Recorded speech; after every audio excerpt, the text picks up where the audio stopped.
Понякога животът ни прилича на забързан влак, без ясно определена спирка.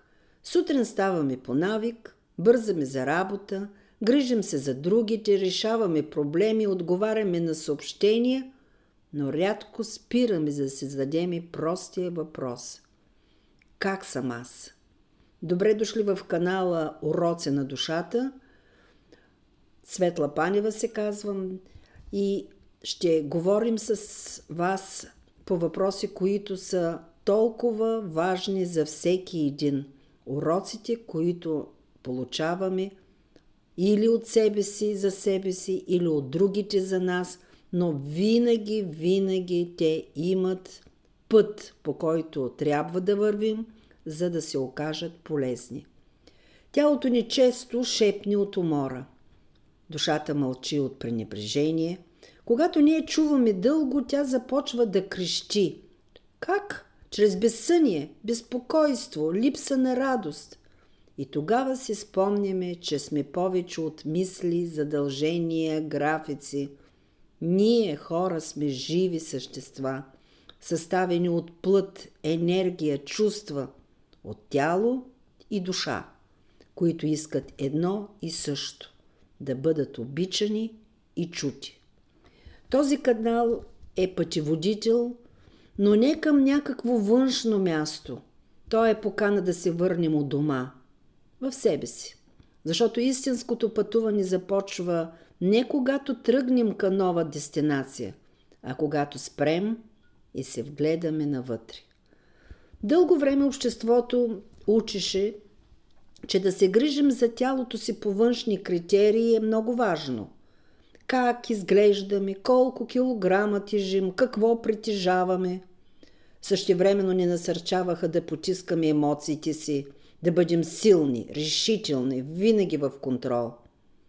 Да, но човек не е машина. Тялото не е само инструмент за работа, а дом на нашата душа. Ако тялото страда, страда и душата. Ако душата е потисната, и най-здравото тяло губи своята жизненост. Да се погрижим за себе си днес означава да възстановим и връзката между тялото и душата. Да слушаме сигналите на тялото не като каприз, а като език на вътрешната ни истина. Когато сме тревожни, стомахът ни се свива. Когато ни изразяваме чувствата си, гърлото ни се стяга. Когато не си позволяваме радост, сърцето ни тежи. Всички тези знаци не са врагове наши, а приятели, посланици на тялото, които искат да ни напомнят: спри, дишай, обърни внимание. Първата стъпка по пътя е осъзнаването. Да забележим как живеем, да усетим кога сме изтощени, кога се преструваме, кога сме верни на себе си. Да се питаме не само какво трябва да направя, а от какво имам нужда аз. Това е началото на истинската грижа, не егоистична, а много жива, много топла, човешка грижа. Няма универсални формули за баланс. За всеки той изглежда различно, но пътят е общ. Връщани към тялото чрез внимание и движение, връщани към душата чрез покой и любов. Нека този канал бъде вашият спътник в това пътуване.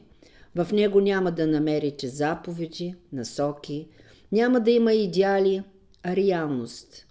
Ще има повече тишина, истина, нежност, онова, което често ни липсва в свят пълен с шум. Защото пътят към душата, към тялото е дълъг, но всяка крачка си струва да бъде направен. Защото всяка осъзната крачка ни приближава до най-ценното, до себе си. В този канал ще споделя моето творчество, моят професионален опит като учител, директор на средно училище и то много години.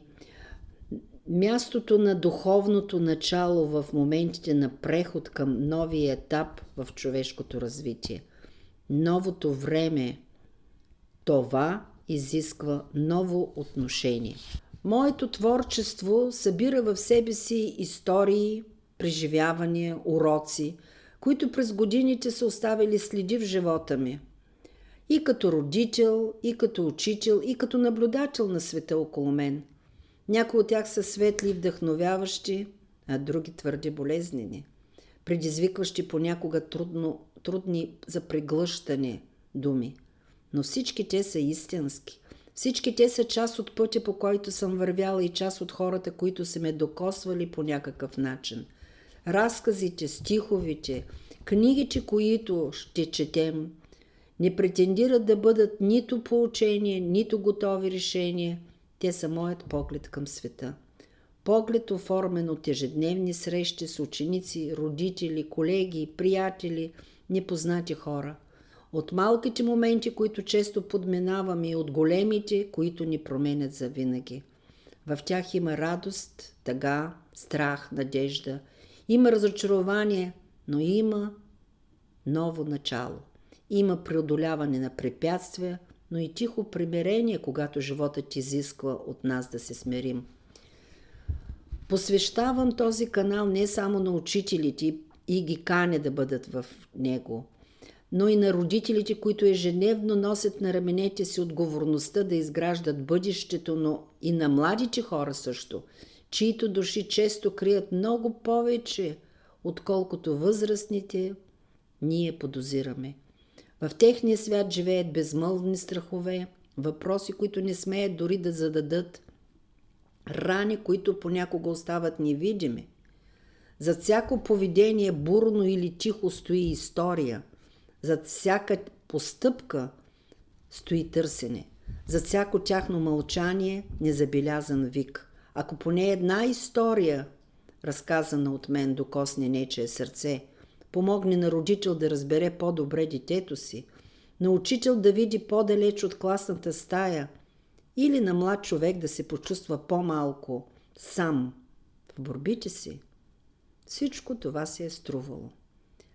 Разказите, пиесите, книгите са за онези мигове, които ни учат да чуваме и да виждаме, да разбираме вместо да съдим, да протягаме ръка дори когато не знаем дали ще бъде поета.